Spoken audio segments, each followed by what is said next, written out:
This is the Sports Porch, Black and Gold, with your hosts, the technical director, the Grand Schwalbini, and Hockey Jesus.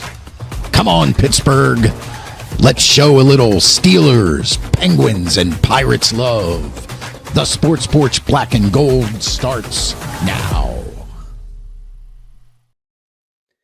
All right, Pittsburgh, welcome to the Sports Porch. We're so excited. We've got a great show tonight. How you feeling tonight, Mark? I'm feeling great. We got some big news. Big news this week. We got lots of big news. It's been a crazy week of sports. 1, Aaron Rodgers finally signs. 2, the Penguins get a head coach. 3, it's the U.S. Open for the 10th time in Pittsburgh. And we've got a special guest for you guys tonight. You're going to love him. Mike's in the green room warming up. We were having a little chat beforehand. He was telling us about how many trees they cut down and how that is driving people nuts. But we'll save that for a little bit later. Hey, if you're here, you know who we are. We're the Sports Porch. I'm the Hockey Jesus. I love hockey. It's my thing. The Grand Schwalbini's here. Lover of all sports. And he can make predictions like no other. I can. I mean, he might even predict the U.S. Open winner tonight, so you probably want to stick around. I might. He just might do that. I think he's going to wait. I think you're going to wait to hear from Mike first. Oh, yeah. I'll get some inside information before I make my pick. And then it'll just come to you, and then you'll give it to everybody. That's what we do.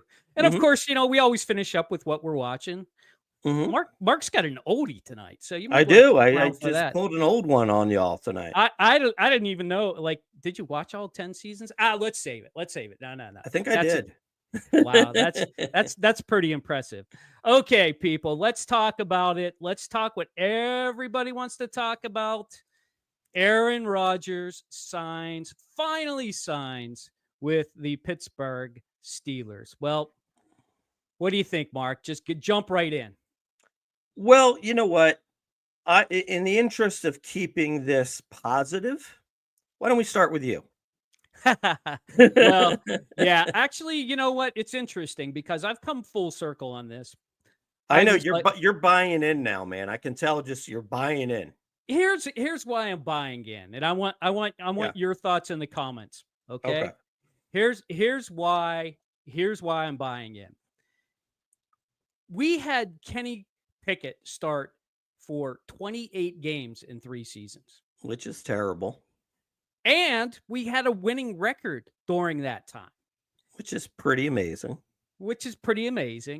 And the defense hasn't gotten worse. You might say it's gotten better with Slay, if you like Slay a little bit better than Peterson or, whoever else has been back there. So why wouldn't you be a little bit excited about that? Now, I am realistic about this. I know Aaron Rodgers is not the Aaron Rodgers who beat us in the Super Bowl. I get it. I understand.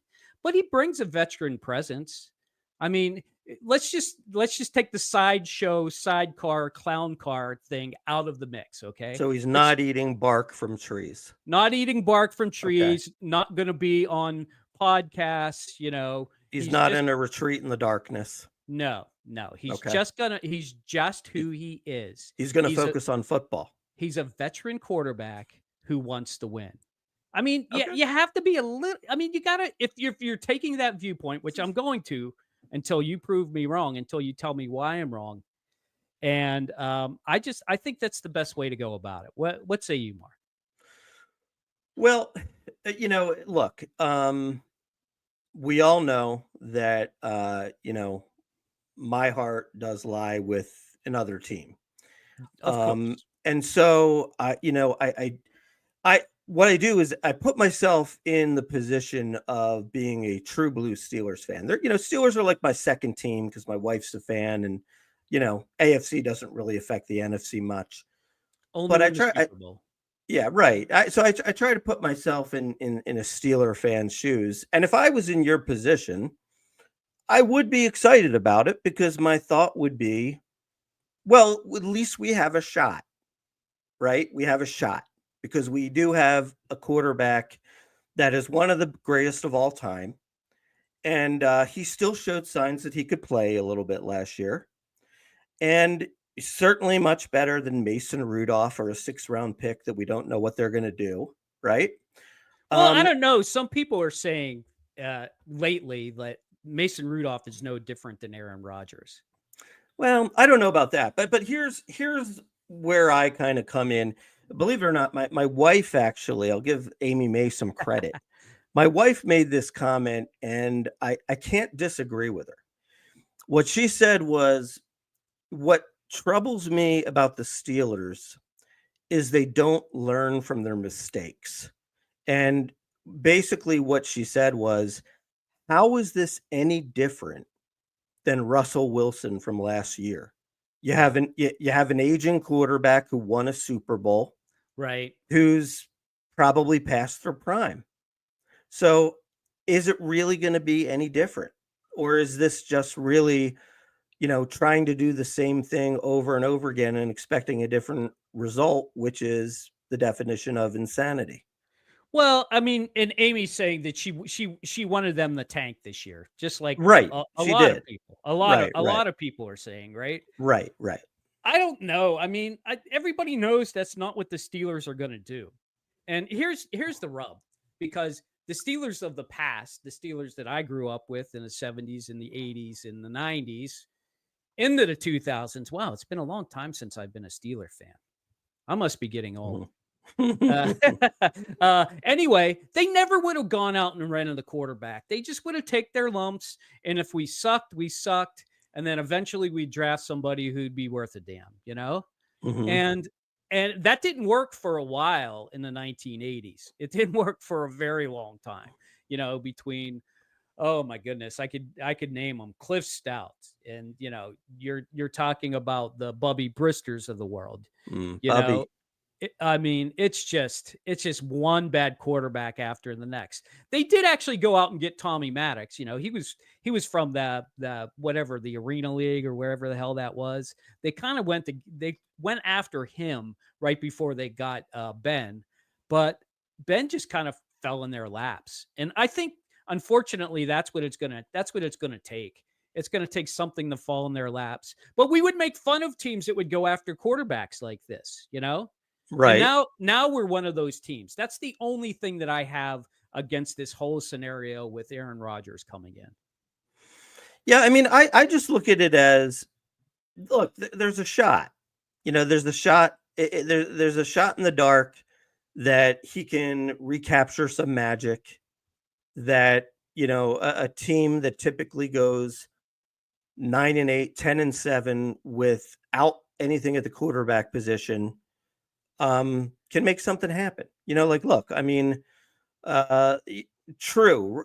Russell Wilson wasn't great last year. He wasn't terrible either. Right. He was good for a period of time. And I think that Aaron Rodgers might have more to work with this year. Because, I think with the 2nd-round running back out of Iowa, I think that's going to improve the running game. Yeah. Plus, you got Kenny Gainwell, which improves the running game. You have DK Metcalf, which I see as an upgrade over Pickens. Yeah. Mm-hmm. You've got, hopefully, the offensive line will come together as they've had a year to practice together, and maybe you get Broderick Jones on the right, on the correct side, the left side, on the left side, right? So yeah, I mean, is there potential for this to work? I think there's some potential. I mean, I guess, and yeah, I mean, look, it's no fun to say I wanted them to tank this year. Well, but it would be at the end of the season when you had like the 3rd or 4th pick, right? Right, but that's about I guess the only time that's fun. Right, but see, I guess the problem that I see with Aaron Rodgers is that I don't believe that he's going to get you to or win a Super Bowl. I don't believe that. And if that's not going to happen, then are you essentially wasting another winning season potentially? Because that's what can happen. You could make the playoffs, you could win a playoff game, you could sort of get that, 8-year curse of not winning a playoff game off your back. I think that's the goal. Do you think that's the goal? But I do. I think it's the right. goal. Like the goal is anymore isn't to win the Right. Super Bowl. Although I think they've talked themselves into thinking that if everything works out perfectly, Aaron Rodgers could do it. Let's get to some of these comments. Okay. Mike, I will take your second. Mike Lawrence is in the house. Mike, welcome. Yoho's son, old and brittle. Let's get to that one first. I mean, that's the bad path, right? But the thing about the old and brittle is, if he's brittle and he gets hit, and let's say Broderick Jones is not good on that side, he'll be out right away. Right? I mean, right. he won't last. I mean, if he gets blindsided like that, he'll be out if he's old and brittle. I think he actually showed a little bit of pep later in the season. I think that injury did keep him from performing well in the beginning of the season, but let's face it, he is old. He's not a mobile quarterback. You just hope he can move enough to be able to throw the ball to get it out before he gets clobbered, really, when it comes down to it. Right. What Mike has to say is a little bit more interesting. He read somewhere that Rodgers was the Steelers' third choice and that they were going after Matthew Stafford, and actually Justin Fields was the second one, Mike. That's what I heard today too. I heard exactly what you heard, Mike. Yeah, I heard that the Steelers really made a play at the owners meeting to get Stafford. They really wanted him, and basically they said not for sale. That's really what it came down to it. And they said, no, we're keeping him. We think we got a chance with him, and rightfully so. I think who has him? The Rams, right? LA Rams. Yep. I think they're a team on the up. You know, they got McConkey, and they got they're not the one. Najee didn't go there, right? He went to the Chargers. I think the Chargers, but they had that really good developing young defense, Jared Verse. Right. That's true too. You know, and to be actually though, I will say this. That is true. That is true. They did go after Stafford. Yeah, well, that actually makes me feel a little bit better about the Steelers brass, because I think that Matthew Stafford would have been a much better choice as compared to Aaron Rodgers or Justin Fields, because I think Stafford still might have 3 years, 4 years left. You know, it's not like a 1 year thing with him. Right. So at least they're thinking along the right lines, which gives me a little bit of hope. Yeah, and I guess the thing with Fields they were concerned about was the guaranteed money. They just didn't want to give him that much guaranteed money, which to me I think is dumb. I think that means that they were soft on Fields as a second, you know, and they were okay with bringing in Mason Rudolph instead and rolling with him. And then when Aaron Rodgers came along, that's why it took so long. They didn't care. I mean, I think I've said that 100 times on this show, that the Steelers just don't care if they get him or they don't get him, you know? And now that he's a Pittsburgh Steeler, I guess he's our headache now. I don't know. I mean, do you think he's going to be a headache, Mark? Let's try and end it with this. No, I don't think so. I mean, you know, look, the things that he's a headache about, I don't think really apply to this situation. The headache is already over. You know, it's the off season with him. You know, it's what is he doing? Why does he disappear from the world? You know, why is he on retreats? Why, you know, is he getting married? Is he, you know what I mean? Well, it may not be. It may not be, because I mean, he's going to be at minicamp, right? They said he's going to say some things tomorrow, whatever. He'll say all the right things, I'm sure. But the big thing I think is at training camp. You know how most of the players have to stay in dormitories. He's not going to stay in a dormitory, dude. No way. You don't think? No he'll maybe way. Suck it up to be with like the guys? No way. We'll have to talk to Mike about this, but Mike lives pretty close to Latrobe. Maybe he'll shack up with Mike at his house. When we bring him in, we'll have to ask him that. But let's get to this. Let's get to this question. Let's see. What does this say? This is Mike again. He didn't see a number of teams clamoring to sign Rodgers. Yes, that is true. That should tell you something. Nobody else thinks like the Steelers think. And we've seen this. Right. We've seen this before, and it's never really played out very well. Chris Chada says, and this is an excellent question. How far does this put Will Howard out? He was kind of curious to see him, and all the reviews have been pretty good from him. Right. I don't think he was going to play this year anyways, Chris. I mean, that's my take. What's your take, Mark? Well, I mean, I agree with this. And that's another reason, my whole philosophy would have been to roll with Mason Rudolph. And I know that part of that is because I'm thinking we get a losing season, we get a higher draft pick, and there's a good quarterback crop coming out in next year's draft. Right. But the other part of it wasn't just about Mason Rudolph. It was also about Will Howard. I figured if Mason Rudolph, isn't better than 4-4, right? Will Howard maybe gets his chance. And then we get to see if this Will Howard can play or not. Right. I mean, what I think would be, what I see as frustrating is, the Steelers go 10-7, they win a playoff game, they get blown out of the next playoff game, and we didn't even see Will Howard. Yeah. So next year, what are we going to do? We're going to try to trade up all these draft picks that we got to maybe move up to 12 to draft the fourth best quarterback. And do you really want to start looking into next year already? Well, I don't. I just want this year the ride out. I'm gonna try and be in the moment during the games, because I think the over under on Mason Rudolph starting is probably around 4 to 5 games. It's probably 4.5. So I think he's guaranteed to play 3 games. Depending on how it goes, you may see him in 5 or 6 games this year.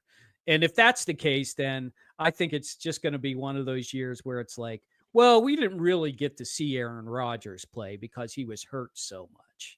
Right. And but then, see, that's, and but it's see, just that's, another, it's just another Yeah. excuse. But see, that's the thing, though, is that I would rather see Will Howard than Mason Rudolph if I'm only getting 4 or 5 games out of the backup. Yeah. I'd like to see what he's got. I'm with you, but let's face it, Will Howard's a 5th round pick. Yeah. And the chances of him starting in his first year as a 5th round pick for the Pittsburgh Steelers, when Mike Tomlin has a tough time starting the guys he drafts first, probably was just never in the cards ever. Probably. And that's kind of my final say on that. You got any final say on the Pittsburgh Steelers and Aaron Rodgers? Would you like to welcome in the Pittsburgh? Yes, welcome, Aaron. We are happy to have you here. We'd love to have you on the show.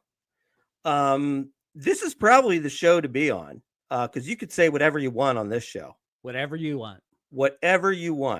And we'll get in touch with McAfee, and we'll see if we can nail you down for one of our shows every Monday night, 7:30 p.m. Looking forward to it, Aaron. Can't wait to talk to you soon. Yeah, we'll reach out to your guys, Aaron, and we'll see you real soon. Hey, if you love what you're hearing, you know what you're doing. You're listening to the Sports Porch. This is where you get it. The Sports Porch podcast. That's where we are, right here on YouTube. Hopefully you're on YouTube. Maybe you're on Facebook.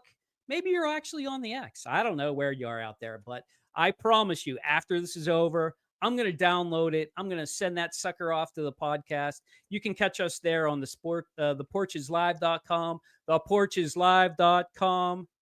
theporcheslive.com. All right, we're going to segue into our next segment. This is all about the U.S. Open. So if you love golf, stick around. We've got some great information for you coming up. Mark, did you know the U.S. Open is being played in Oakmont this year? I did. It's actually right down the road from me. And how's the traffic been? The traffic just started today. You can see it kind of starting to move in to town. And I've been paying a lot of attention to golf recently because my niece is a pretty good golfer. I believe she is the. Oh, that's right. She is the number 1 ranked 12-year-old girl in Illinois. So Wow. she's we got to get her to Pennsylvania. yeah, she's hoping one day to be in, an LPGA tour event, and I run up at the end and I give her a hug from the uncle. the creepy uncle that's there. Hey, let's bring in Mike Dudurich. Here comes Mike. Hey, Mike, welcome to the porch. Welcome, How are you Mike. doing? Good evening, guys. Thanks for inviting me on the show. Hey, thanks for being here. Mike, you want to kind of tell the folks how you ended up being this expert golf guy, or whatever title you want to give yourself? We're going to have to give him we're going to have to give him a nickname. But we're going to let him introduce himself, and then we'll give him a nickname. Well, I think how I got to where I am is all those years of being in the same fantasy football league as you were, Steve. And I think it perverted me enough that I can handle golf and everything that's involved there. No, we had great times. That was, I don't know how many years that was, but those were really good years. Had to have been at least a decade or so. Oh, at least. Yeah. Well, anyway, I grew up in a little place in the central part of the state. I did a story, and I had to refer to where I grew up, and it was in a little place called Arvona. It's up right on the border of Clearfield County and Cambria County. I looked just for the heck of it in a census place. I don't know what you call them, census book. And 2 years ago, the census in Arvona was 561 people. Wow. That's near Johnstown area, right? Yeah, further east. But yes, same area. So, how does a guy from there who isn't even allowed to have golf on TV, because my dad thought it was silly and we never watched it, how do I end up being where I was, until I retired? I got hooked. One day he wasn't there, and I turned the TV on, and golf was there. And guess who was playing that day? It had to have been Arnold Palmer. Arnold Palmer. My neighbor of about 3.5 miles from where I live now. So I'm watching him, and I'm just getting hooked, just big time. And then my dad came home, and I had to turn it off. So that just kind of introduced me and got me hooked. And while I never thought I'd end up being friends with Arnold, throughout the next 15, 20 years, I slowly worked that way. And we ended up being friends. I covered a bunch of his tournaments in his last days. Who were you covering for? I started at the McKeesport Daily News. Okay. I was there for 6 years. Then an opening happened at the Tribune Review in Greensburg. Okay. And I spent 20 some years there. Wow. McKeesport didn't do much with golf, but the Trib did. Mm-hmm. So I was in the right place at the right time. I started covering big events, the Open. I went to a number of Opens on the road. And then the interactions with Palmer kept happening. So the way it started, that we got to know each other, was I got a call from Arnold's administrative assistant, a guy named Doc Giffen, who's 96 and still going at it every day. Wow. Mm-hmm. He calls and said, "Mike, you don't know me. We haven't met." He said, "But we're having a little event at the club tomorrow night, and we'd like you to come over." I said, "Oh, well, sure, that's great. Thank you." He said, "Arnold wants to meet you." I'm saying, "Arnold Palmer wants to meet me?" He said, "Yep." So I go over, Doc meets me. He said, "Let's take a walk." So we take a walk around this tent they had put up, and there's Arnold. And he sees Doc and I, and he waves, and he comes over. And I still don't know how to take this, whether this is a pleasant hello or I'm going to get yelled at for something. He comes over, we shake hands. He said, "Nice to meet you. I've read what you've done since you started here, Said, you kind of like golf a little bit, don't you? And I said, yeah, I'm not as well versed in it as I am in the other sports, but I'm learning. He said, well, the reason I asked for you to come tonight was this. I'm having a little problem, and I think you can help me with it. I said, okay. Meanwhile, the hair's standing up on the back of my neck because I don't have any idea what's coming. Mm-hmm. He said, I'm pretty organized, and every morning is pretty much the same. He said, I get up about 5. I sit and have a glass of orange juice. Then I go out and run for however many miles. Then when I come back, I sit down at the table. My breakfast is ready for me. And the Tribune Review is laying right there by my plate. Gotcha. I said, well, that's a nice routine. He said, well, it was. And I said, well, what happened? He said, something's happening that my paper doesn't get there until like 45 minutes later. And that throws my whole schedule out of whack. Can you help me with that? I said, Arnold, I will make a phone call first thing in the morning. I won't be able to help you for tomorrow. I said, but I'll get to the people. This was back before cell phones, so I couldn't even call the editor. At that point. So I called him in the morning and talked to the circulation guy and told him, we have a bit of a problem here. We have a disgruntled customer. And he mumbled something about tell him to, go pound salt or whatever. Yeah. Then you told him who it was. He said, well, does the guy have a name? And I said, yeah, you may have heard of him. He said, oh, who is it? I said, Arnold Palmer. He said, what's the matter? I said, well, somebody, and I'm not going to blame you. You're the manager, but, this could have happened well down the line from you. They've changed when he gets his paper. He's very regimented in how his mornings go, and it's not working for him. He said, so we're getting it to him too late now? I said, yeah. He said, don't worry about it. We'll take care of it. It'll be fixed in the morning. So I called Doc and told him that it would be fixed in the morning. Later the next morning, my phone rings. I pick it up and I said, hello? He says, Michael.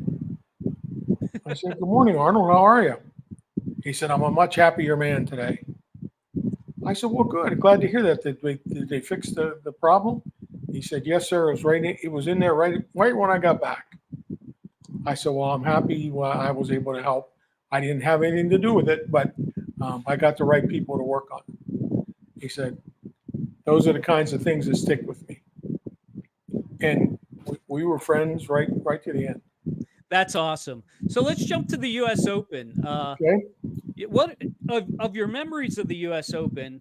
What do you think? I mean, fans that are going to be going there, where do you think fans should go? Do you typically like to think to follow around the golfer? Do you like to spot up at some par 3 somewhere? At Oakmont, where do you think would be a prime location for somebody who's going to the U.S. Open to be at? Or do you think there should be a certain pair they should be following?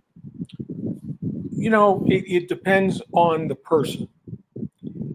When I was covering all those Opens at Oakmont, I kind of worked into a routine about, I would go down to the back corner across the road on the front side, and where 4, 5, 6, and 7, and then 8 comes back, and then 9 goes back up to the clubhouse. Gotcha. There's other people, they will come out and they see Adam Scott. That's right where they're going to be all day. Yeah, and they're just going to follow him, right? Yep, they trail him. So it's all pretty much preference, basically. And the way things are now, people can get the telecast of the round on their phones. Right. Costs them a little bit of money, but for golf fans, a lot of times money's no object. And they'll watch what else is going on and still be able to stay with their guy. That makes sense. And they actually there was an article today online that said essentially, "Hey, are we allowed to bring our cell phones with us?" Yeah. And they said, "Yeah, you are, but they limit the size, I guess, so you can't bring like an iPad or something Right. like Mhm. that to Right. watch." And Oh, there's Wi-Fi everywhere, and I guess they put up some new grandstands. Mark, do you have a question for Mike? Well, sure. Obviously, when you're following golf now, it's all about Scotty Scheffler. He's pretty much, at least in my mind, he's the best player on the tour right now. You also have, Rory McIlroy is right there. He finally got his win at the Masters, so he kind of broke that streak of not winning for a long time. Yep. Bryson DeChambeau has also been playing some real good golf. And of course, one of the things about golf is there's so many guys that can put together 4 good days and, be in the tournament. Who are you looking at as maybe a couple favorites and maybe a few long shots that you feel their game maybe links up real nice with this course? My top 2 picks are probably like everybody else's, Scheffler and McIlroy. Mm-hmm. But I was talking to my brother about it the other day, who's a big golfer too.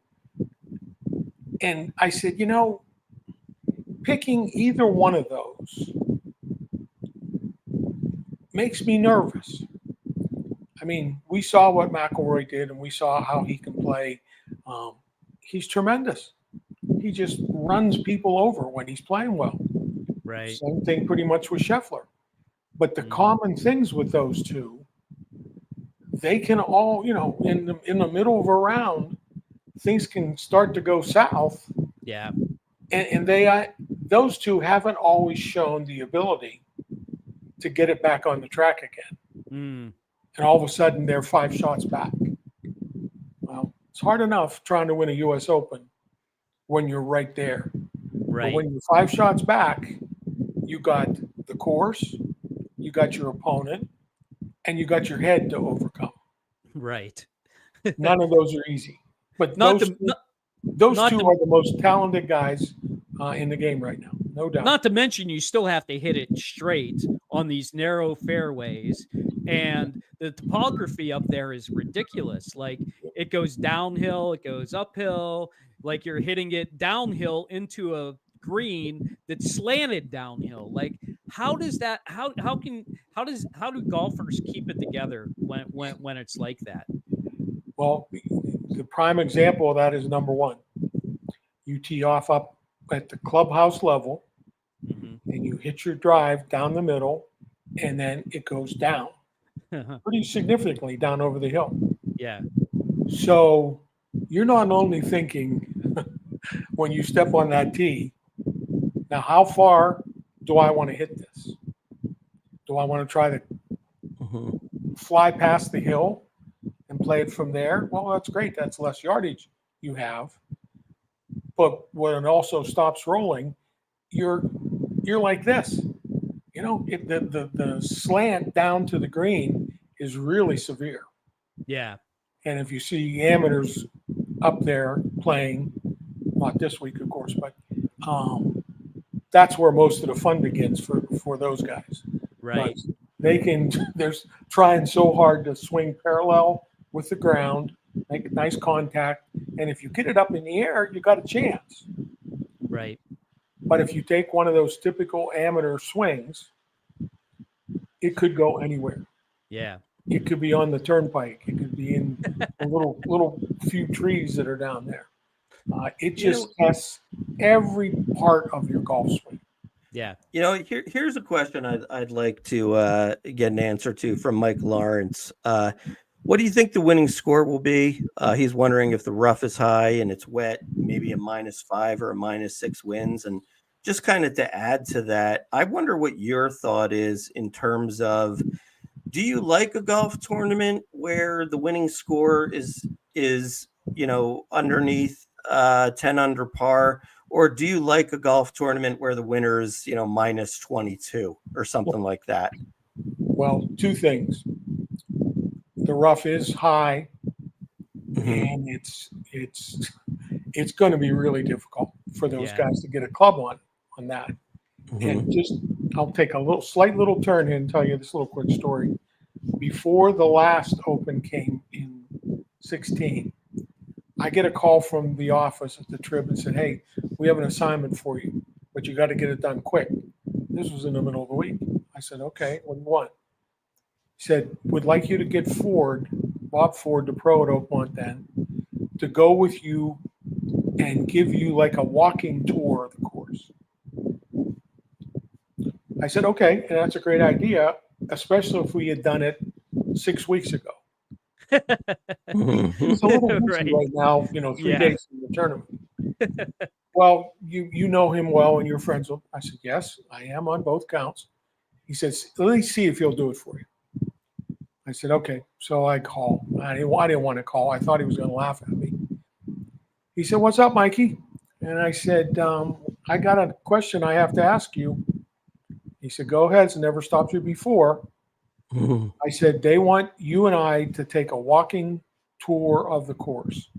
They're going to send a videographer out, and he's going to get it all, and they're going to put a video together and put it up on the internet." He said, "You know what day it is this week?" "Yeah, I think it's Tuesday." He said, "Very good." He said, "We have this little event coming on Thursday." He said, You might have heard of it. It's called the "Yeah, US Open. I'm not doing anything. I'm sure that'll be fun." He said, "No, I'm just kidding. Get over here, tell me when, and we'll do it." Wow. So we walked from the first tee to the 18th green, and he spent most of the day while he was talking, walking in the rough. When he was done on 18 green, both his and my pants pockets were jammed with balls. Really? That they found that people couldn't find when they hit the balls. Couldn't find him in the rough, yeah. I said, "Wonder how many we didn't find." He said, "At least this many." Yeah. So I mean, it'll be close to what that is because they don't want it to be soft at all, of course. Yeah, I was watching something today, and they said that normally the rough for the members is somewhere between 2 and 2.5 inches, but for the Open they grow it out to like 4.5 inches, which is ridiculous. I mean, you can't hit it out of that high of a grass very far. I mean, you can get it out, but you can't. I don't even know how you can control something like that. There's so much. The part. That's the real part. Yeah. You can get it out of there. You can hack it out. Yeah. But trying to figure out where it's going to go, that's the real question. And especially if you're knocking it up to the green, those guys want to be very precise because that rolling green, if you're on the wrong side of it and you're on the high side of it, you're going to at least 3-putt if you're not going to putt it off the green. And that's what's amazing about the U.S. Open. Hey, if you just joined us, we're in the middle of a conversation with Mike Dudurich. He's been to every U.S. Open at Oakmont ever, right, Mike? No, I've been to 9. The first one was 1928. I was. Oh, come on! You weren't around then. I was busy that week. I couldn't. maybe one of your older relatives was there, so we can say it's in a lineage at least. How about all that? of my relatives have a great disdain for golf, just like my dad did.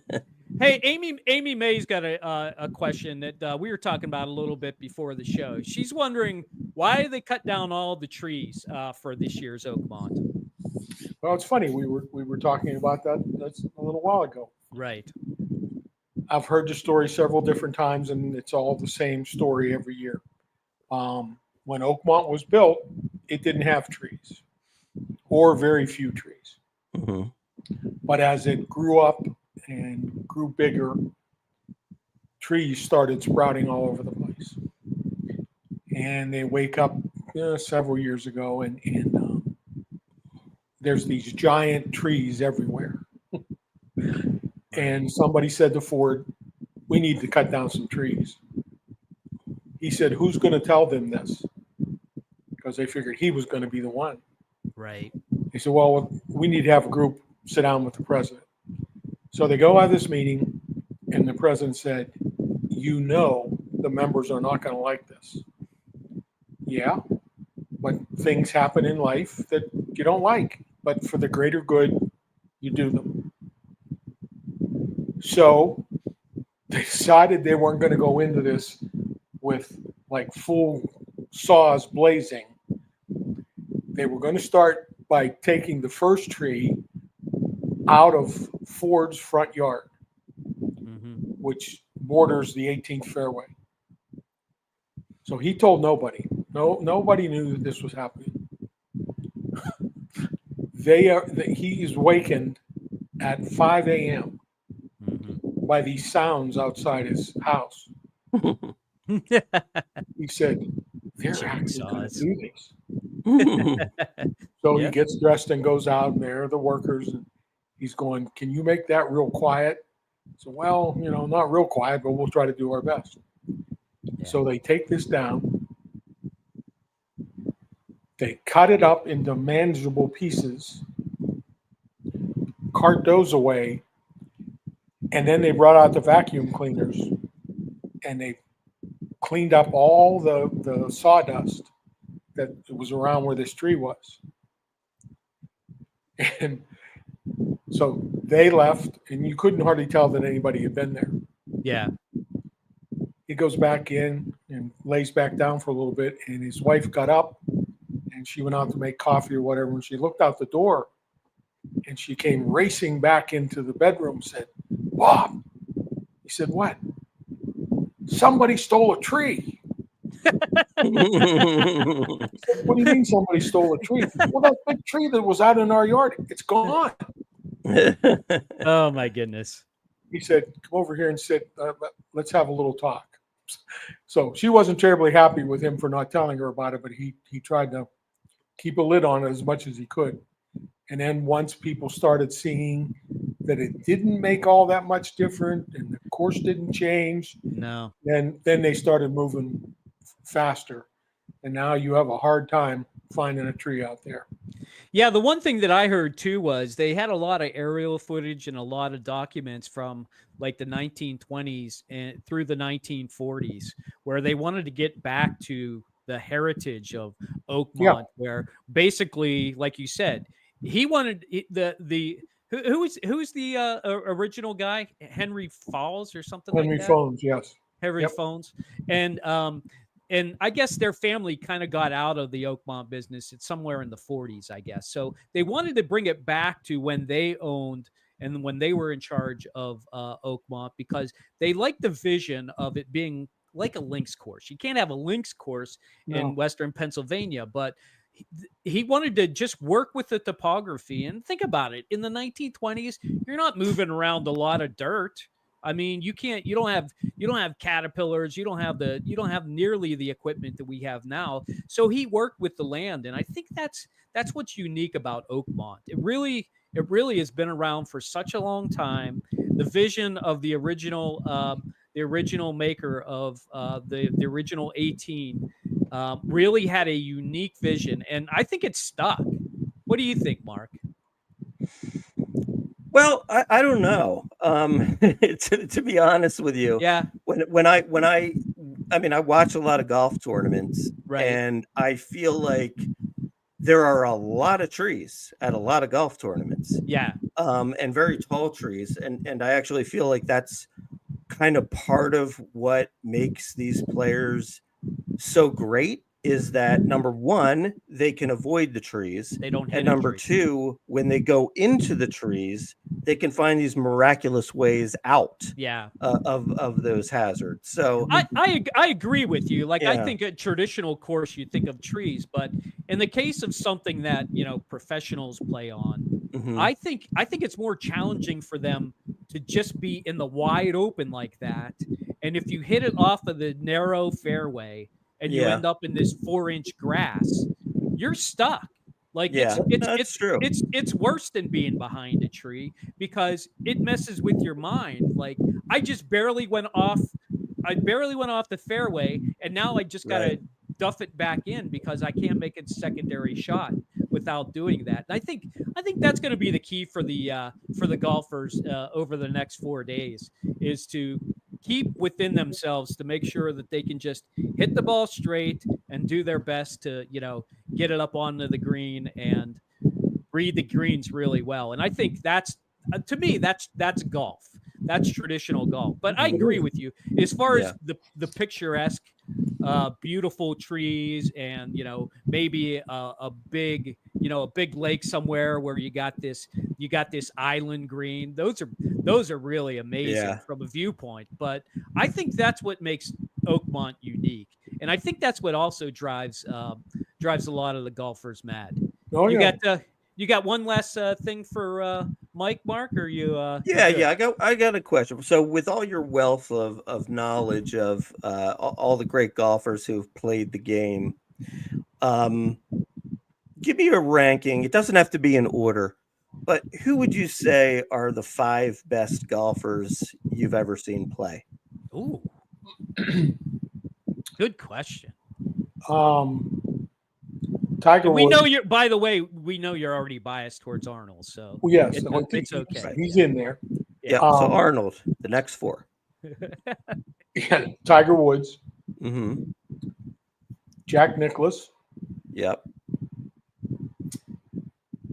and I'm sure there are a lot of other ones, but those are the ones who jump out at me. Those are Gary the guys. Player won 180 some tournaments around the world. Wow. And again, as nice a guy as you have ever been around. I got to spend a lot of time with him. One time he designed I can't remember the name. Diamond Run up in the North Hills. So they had a media day there, and I'll tell you this quick story. So he played around with a couple of the high-ranking members at Diamond Run, and the media was allowed to walk with them. And he had a microphone on, so they had a speaker on the cart, and you could hear him talking. So we were playing a few of the holes, and he comes up to me, introduces himself, and we start talking. He said, "You're playing?" I said, "Yeah, a few holes." He said, "Well, where did you hit your drive?" I said, "Just up here." He said, "Well, that's pretty good." I said, "Well, it's okay." What I had left was a shot, I think it was like 180 yards over a pond. I said, "You want to hit this for me?" He said, "Oh, I could. It's just a little 9-iron." I said, "Don't tell me that you'd hit a little 9-iron or 180 yards." He said, "No, I was just trying to make you feel bad." He said, "Just stay over the ball. Get comfortable. You can do it." So then he turns me around to face these members who are walking. And he's telling them about our conversation, about what I'm going to do. And then he looks at me and he puts his arm around my shoulder and he said, "Michael?" I said, "Yes, sir." He said, "It takes a lot of guts to pull off a shot like this." And he reaches down and taps my stomach. And he said, "And you got him." Thank you very much. But he's another one. He has to be on that list too. Yeah. And that's more of a modern list than, Yeah. There are guys from way back when. Sure. Yeah. We're just talking about guys that you saw play, whether live or not. What about Phil Mickelson? Would you put him on the list? He would be a borderline guy. He's won a lot of golf tournaments. Yeah. He hurt himself a lot as far as image in the game and status in the game. With live. Yeah. With all this live stuff, it's for money. Right. The guy's made $1 gazillion. Now he lost half a gazillion betting, but that's his worry. But that's dimmed the light on him a little bit. He was good though. Yeah. He could make shots you wouldn't even think about making. Right. We've been very fortunate. We've lived in a time where there have just been some amazing golfers to watch. Mm-hmm. And what Tiger did was, yeah, he had an unbelievable run to start his career. I have always felt that it's actually really sad that all of his off the course issues, I feel, disrupted what would have been the greatest career ever, which is now, to me anyway, safe with Jack Nicklaus. I think so. But he would have beat Jack Nicklaus's record. Do you agree with that? Oh, absolutely. But all that other stuff, Mm-hmm. you could tell that made him a different guy. Mm-hmm. And then he started getting hurt, with knee injuries and that sort of stuff. And then he decided to be a rodeo driver in his car. Mm-hmm. And that almost ended things for him a couple times. Yeah. Right. And now he's not Right. He's anything near what he used to be. too far gone now at this point. Oh yeah. Yep. Who knows if Amy's asking Mike if you've met Tiger Woods. Yes. A couple different times. What's he been like? First time I met him was up at Sunny Hannah, ironically. He was a younger kid, 16 or 17. There's a circle up there where the cars come in, drop off their clubs. He was standing over by the circle, and we had not had much access to him all week. I said, hey, he's just standing there. A good reporter will go right over there and ask him a couple questions. Mm-hmm. And I told myself, yes, that's what a good reporter will do. What are you going to do? I'm going to walk right over there and ask him a couple questions. So I went over, introduced myself. He seemed very uninterested in anything that I had to say. So I asked him, I said, could I ask you a couple questions while we're waiting? Mm. He said, yeah. I said, but like I said, I keep looking at my watch. My ride's supposed to be here, blah, blah, blah. He just didn't want to answer any questions. Mm-hmm. And he's basically been that way throughout his career. Mm-hmm. He's not the friendliest guy in the world. Yeah. He's carrying a heavy load with all the stuff that he's done, even though he's made it, another gazillion dollars. He's not one of my favorites. Man-to-man kind of thing. Yeah. Well, it doesn't surprise me. He kind of strikes me as that way. So Mike, it's Sunday afternoon. The U.S. Open's about to kick off. Where are you going to be? I will be. And Ford and I already talked about this, actually, because Sunny Hannah ends on Saturday. Tell her guess what you're doing up at Sunny Hannah. Oh. I don't think we talked about that. This is the 100th something Sunny Hannah Amateur Tournament of Champions. This was started way back in the day. They bring amateurs from all across the country. Sometimes they'll get a couple international ones. And they always include the leading golfers from Western Pennsylvania that they can get. So there are going to be 7 of those guys in the tournament that starts on Wednesday. So they play Wednesday, Thursday, Friday, Saturday, and then they're done. So I told everybody, well, okay, I'm going to be disappointed I haven't been able to watch the Open, but I can watch the final round on Saturday. Nice. So I was talking to Ford, and he said, you coming over on Sunday? I said, no, sir. He said, why not? I said, because when I get over there, you end up not being able to see all that much. There's going to be 50 or 60,000 people on that golf course. He said, listen to you. And I said, what? He said, I don't have to be there Sunday either. I'm going to be on my recliner with a little toddy sitting next to me. There you go. Said, yeah. When I go over there, and of course he's the former pro and nationally known and all that. Right. He just gets mobbed. He said, I want to see the final round, and I'm going to do it right in my house, less than a half a block down from Oakland. So where I'll be is in my recliner where I am right now. And I'll be looking forward to a nice final round. Sounds like you and him will be texting how it's going. There'll be some of that, no doubt.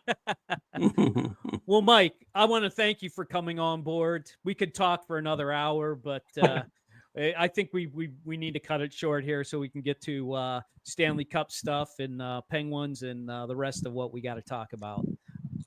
Yeah, thank you so much. It was really cool hearing all your stories, and makes you kind of feel like you're in that world right there with you, with all these incredible athletes from the game of golf. We'll have to get you back on to talk about that live stuff, because that's the kind of controversy stuff that we like to talk about on the porch. Sure. Yeah, that'd be good. That'd be excellent. You have my number. I do. I'll look you up, Mike. Hey, thanks for hitting the porch. We'll talk real soon. Thanks Okay. so much, Mike. Thanks, guys. Thanks, Nice Mike. meeting you, Mark. You got it. Uh-huh. You too. All right. Well, that was Mike Dudurich right there. How about that, people? Yeah. We're bringing you the way it is. The U.S. And Open's Amy in town. says Mike should write a book.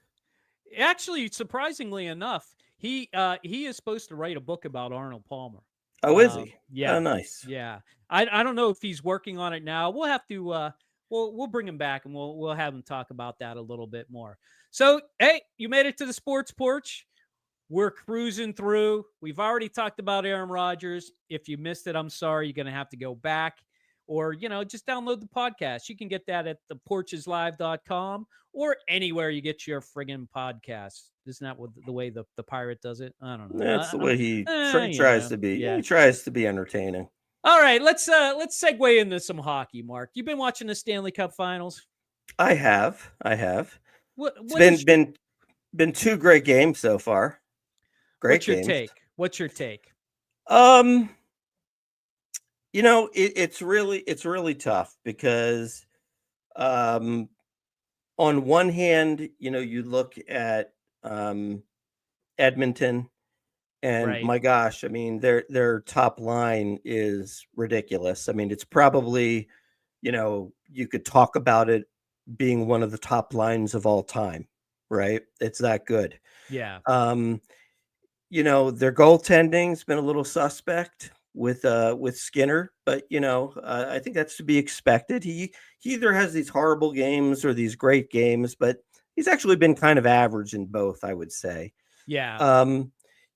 Florida's got the goaltending edge with Bobrovsky, and I'll tell you what though, I really like Florida's team, just in terms of like Florida has that grittiness that I think that Edmonton doesn't have as much of. I mean that Marchand, what a great player! He's the guy who scored already tonight, by the way. Oh, is that right? Right. Yeah, so Marchand is like he's an unbelievable player. How did Boston let him go to Florida? I know Sam Bennett, tough player, playoff scorer. And they've still got all those guys like Reinhard, and I mean, I don't know. It's a really tough. It's a really tough call. I mean, this is as much of a toss up as you could have. I mean, I kind of believe that Edmonton's going to find a way to get it done this year. I just feel that in my bones. But at the same time, it won't shock me one bit if Florida takes it again. Yeah, I tend to agree with you with everything you said, and I would add on to that. I think Edmonton's going to have to find another person to kind of step up, either to run in the Marchand, to basically say no more moving those guys out of the crease. You're not allowed to jump on our goalie, even though we pushed you into him. Right. It's like suddenly they get next to the crease and their legs turn into rubber and they fall right into the goalie. It happens in every game, but definitely in the Stanley Cup Finals. I just love the speed with which they're playing the game. The back and forth action to me has been great. There's not been a lot of, just dumping the puck or shooting it down the ice with icing. There's been a lot of even all the fourth lines have been trying to make a play. And look at me, I'm trying to watch as I'm talking. I can't help it. It's hockey this time of season. It's the best hockey there is. So yeah, if you're not watching the Stanley Cup Finals, give us your comments. Who do you think is going to win? I have to agree with you. I think Edmonton's going to find a way, but I don't know. I mean, McDavid's been playing great, and it's 1-1. It's a best of 5. The next 2 games are really going to determine, I think, everything. If some team can come out and win the next 2, I think they're going to take it. I don't think either team can come back from a 3-1. Even though Even though I know the Penguins did it when they won their 2009 Cup, I just don't think they were playing against the caliber team that we're seeing in these finals. Let's jump to the Penguins. Yes, they have a new coach. Can you believe nobody even knew who this guy was? And, by the way, if you've been living under a rock, if you've been in a cave, or you're just coming out of a coma or something. The Pittsburgh Penguins finally got their 23rd head coach in their career. His name is Dan Muse, and he has really come out of nowhere. Mark, do you even know who this guy was before they mentioned his name? I think I only heard his name because you had mentioned he was a potential candidate, but that was the first I heard of him. He wasn't even on my radar. Oh, he wasn't even on your list? No, he wasn't even on my list. Like I'm telling you, Kyle Dubas is an enigma, to use a Aaron Rodgers reference. That's for the TD.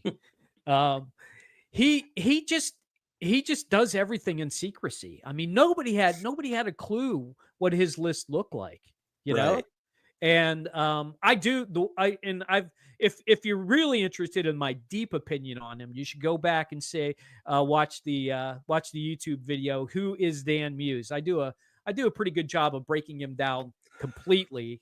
And I think his fit is going to be good from a player standpoint, from a young player standpoint, because he's worked with a lot of them at the USHL level and even in college. So that's what I like about him. He's never coached before in the NHL as a head coach. I think that's the direction they needed to go in. Yeah, I mean, sometimes the unknown hire turns out to be the right hire. Actually, if you think about it this way, correct me if I'm wrong, but when the Penguins first won the Stanley Cup with Dan Bylsma, I believe that was his first NHL head coaching job. Correct. And solely, I believe that was also his first NHL coaching job. Wrong. He actually coached for Boston for a little bit before that. Did he? But yeah, he did. I didn't realize that. Yeah. Okay. But every time they've won a cup, they've changed the coach. Right. Every single cup they won, except for the back-to-back this past. Well, but that is more commonplace in hockey, though. I mean, in hockey, hockey's the sport where, like, you get off to like a 1-4 start and you could be canned. Yeah, I've seen it happen before. Oh yeah, how many coaches of the year within a year are looking for another job? Right, it happens all the time. Right, I mean, it happens all the time. So yeah, I think we're on the same page there. Stanley Cup Finals. If you're not watching, you should be. And Pittsburgh Penguins new head coach Dan Muse. Actually, he's having his first press conference on Wednesday. So okay, I'll check that out and I'll report back to you guys next week. Aaron Rodgers Tuesday, Dan Muse Wednesday. I mean, which one do you think will be more interesting? U.S. Open on Thursday. Right. Actually, I don't think either of them are going to be interesting. I think they're both going to say all the right things, Probably. Yeah.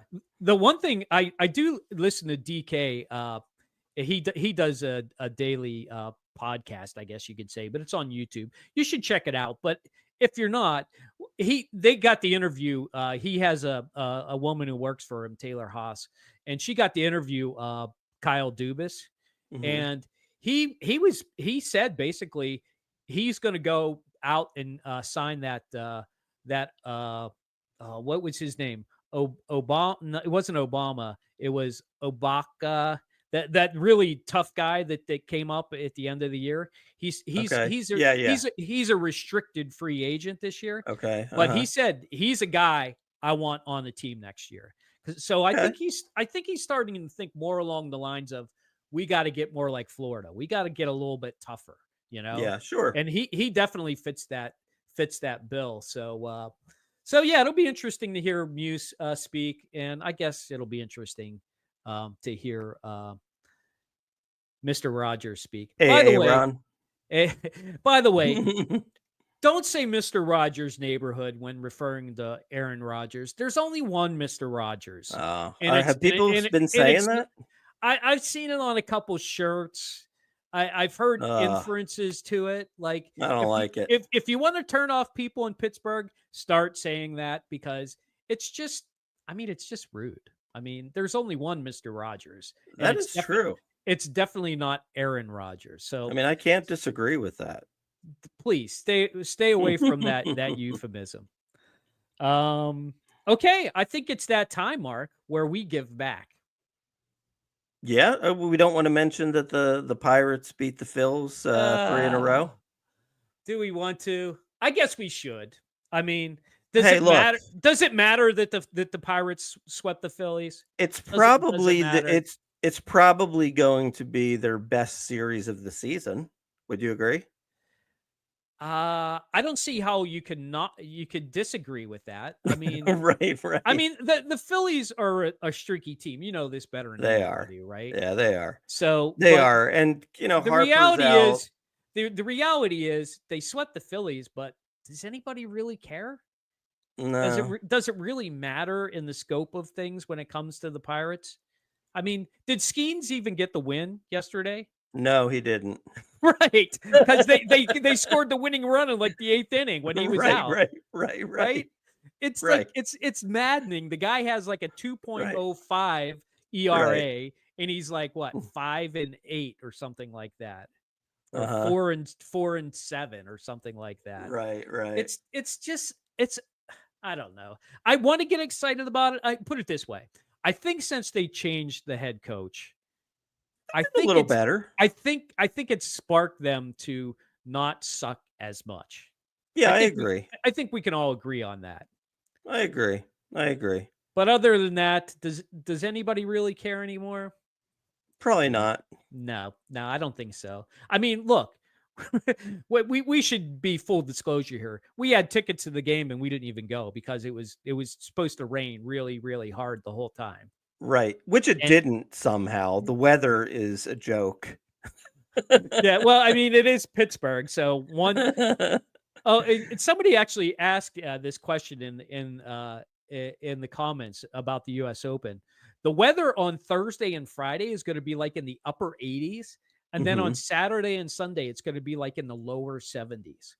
Welcome to Pittsburgh. Yep, that's where we live. So you want to give back? I was thinking we should be giving back to our fans. Okay, how can we do that? Well, the good news is that while TD isn't here, and while there will be no Trader Joe's segment tonight, I know I'm missing the food, and we know how much love he has for Trader Joe's, right? And for this woman, the property diva. Thank you, Lauren, for taking TD away from us. We actually really appreciate it. Yes, thank you so much. It's been such a nice week without him. Okay, so this is the part of the show where we tell you what we're watching. And why do we do this? We do this for you because we know how hard it is to pick out that show. You sit around, you start playing trailers. Next thing you know, 45 minutes goes by. It's time for bed. And you failed. We will not fail you. We will tell you, we will take the pain of watching a show through its entirety to let you know if it's worth it or not. That's what we do for you. We give you the ability to go to your love of your life, your significant other, your friend, if there is no love of your life, and to say, hey, guys from the Sports Porch said thumbs up on this one. That means it's a lock. It's a lock. You are a champion if you recommend that. And that's what we're going to do here. And so we start with you or me? You feeling good? I want to go first because I think yours is old school, and I've got some questions about it because I've heard about the show, but I've never actually watched the show. So what I've been watching is a show called The Devil's Plan. Oh, interesting. This looks like it is international. It is definitely South Korean. Okay. And it's another one. Yes, that's right. It's a reality game show. I can't get away from them. In real life. It's in real life, though, not like Squid Game. Not like Squid Game. No, okay. This is they bring these people together from all facets of life, mostly young kids, because that's the way it works these days. And they're all like very brainy. Some of them, have graduated from what I guess would be considered the MIT of Korea. And some of them are just like newscasters. and some of them are like pop stars. They bring in all these people, and like Yeah. I don't know any of them. They're just Right. people to me, right? Yeah. So that's not the draw, but they play these games. They're basically games of risk, like like Texas Hold'em, for example. They play a game similar to that, but they always throw in a twist to it, which is you have to guess how many hands you're going to win, and then you get these things called pieces, and if you get enough pieces, then you don't get voted out, essentially. Okay. So there's a voting aspect. There's a voting. Making you feel like Survivor. No, it's not. There's a voting aspect after the game is done, because let's just say there's 13 people. The 7 people at the top get to send the 6 people to this place they call the prison. Right? And in the prison, you get crappy food, and you have to play another game in there. And if you lose that game, then you're out.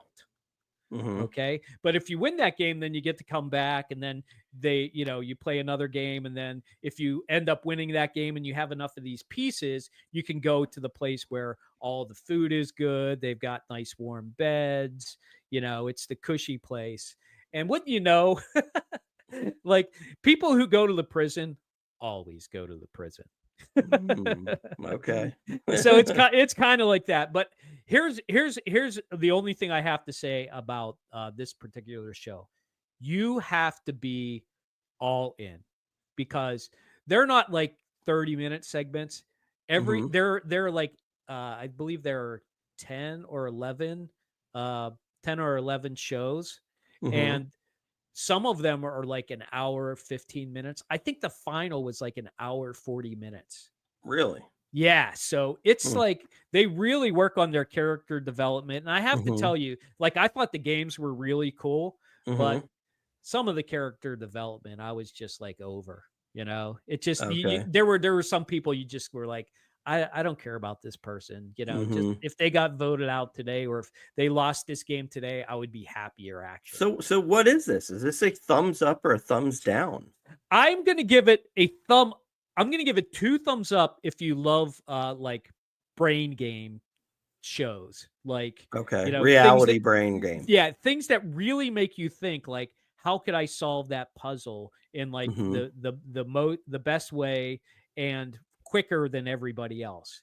But if you don't like those shows, you have to steer completely away from it. If you like shows like Survivor, it's not really like Survivor, because they're not physical games. They're all brain games. So the only way you can like this is if you like those type of games, because they play like 2 or 3 games every episode, and they're really unique. They're like dice games, and they're like card games, and they're like these made up games, like somebody's the bad cop and somebody's the good cop. So if you don't like that, this is absolutely not for you. But if you like to play board games or trivia games, you like to play cards, I'd say check it out. Okay. And Mark, you're up. Let me see. Let me pull up your let me pull it up. Oh, where is it? Okay, here it is. And Mark is watching Blue Bloods.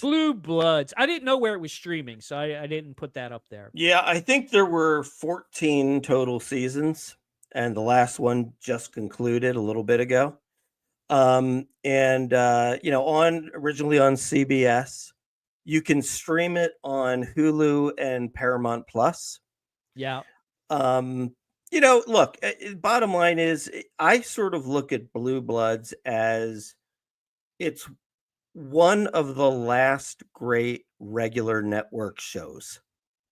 Nowadays it's really, your options from Netflix to Prime to Apple TV Plus to, all those channels, the shows are so much better. They're rawer. They're, they really kind of stretch the boundaries. Look, it's been hard for network TV to keep going. But when a show goes on, you can't even name another one. Right. When a show goes on for that long, it's pretty good. Right.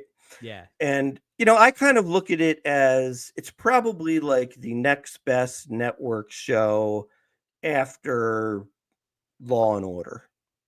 Gotcha. It's it's really good. I mean, it's obviously Tom Selleck. It's one of his best lifetime roles. He's the police chief. He still And looks young in that picture. he does. He's the police chief. You've got Bridget Monahan, formerly married to Tom Brady, or had a baby with. I'm not sure if she was married to him or not. Right. She's his daughter, and she's the DA.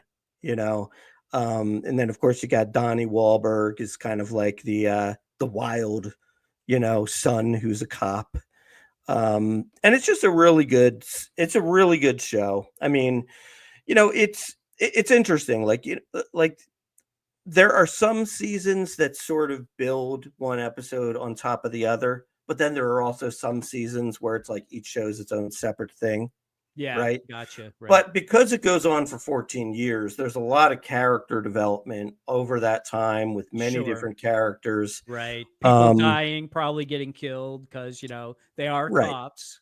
Right. And, I mean, look, Tom Selleck as the police chief is just the coolest guy there is. Right. You know what I mean? Like, yeah. Like he just he's got these little sayings, and I always like try to imitate them for Amy. Like, so for example, his like admin, this woman Baker, she always opens the door and he's sitting in his chair in his office, and she's like, Commissioner so and so's here, and he'll be like, as friend or foe.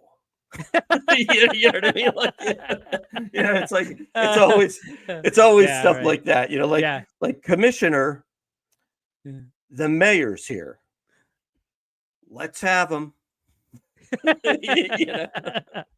So what do you say, Blue Bloods? It sounds like it's a 2 thumbs up from you. Oh yeah, it's a great show. I mean, I haven't really met anybody who's watched it who doesn't like it. It's good. I mean, it's got a cool component to it too. Like, it's like this New York family, and every episode includes a family dinner. Oh, but Amy's correcting you. He's the commissioner of police, not the police chief. Yeah, that is correct. I did say commissioner once or twice. It's similar. Yeah, but it's it's like this family dinner. It's like you either get the family dinner at the end, where it's kind of like a nice family dinner and like everybody's kind of like relieved about stuff, or you get the family dinner that's in the middle of the show where everybody's bickering. So it's like it's kind of like it's really real, so to speak, because it's not always just like sunshines and rainbows. Right. They give so yeah, I highly recommend it if you just want some good, clean, quality TV. I guess you have to go back to season 1 and start from season 1, huh? Well, see, you kind of do, because I mean, I would still probably say that it's one of those things where like whenever the episode ends, like Amy and I look at each other and we go, Blue Bloods does it again. But I would still say probably the first season is the best season. Like the finale to the first season was probably the best episode of the whole 14 years. Of course. I mean, but still, for it to last that long, there had to have been some good moments in between and then. But Mark says, if you got a friend, if you have somebody you want to watch something with, watch Blue Bloods. Amy says it's better than Law and Order. Ooh, better? Oh, be careful, sir. Well, we made it through another show together. If you made it the whole way to the end, I just want to thank you. Smash that subscribe button if you've been here for the first time. We're here 7:30 every Monday. I guess TD will be back, huh? I guess TD will be back next week. TD will be back. What platform is it on? You can stream it on Hulu and Paramount Plus, Chris. There you go. Hulu, Paramount Plus. I hope you have them. If you don't, go get them. So, for the Hockey Jesus, for the Schwalber, the Grand Schwalbini, who made no predictions this time. By the way, quick prediction: Scotty Scheffler wins the U.S. Open. And with that, we are out. See you next week.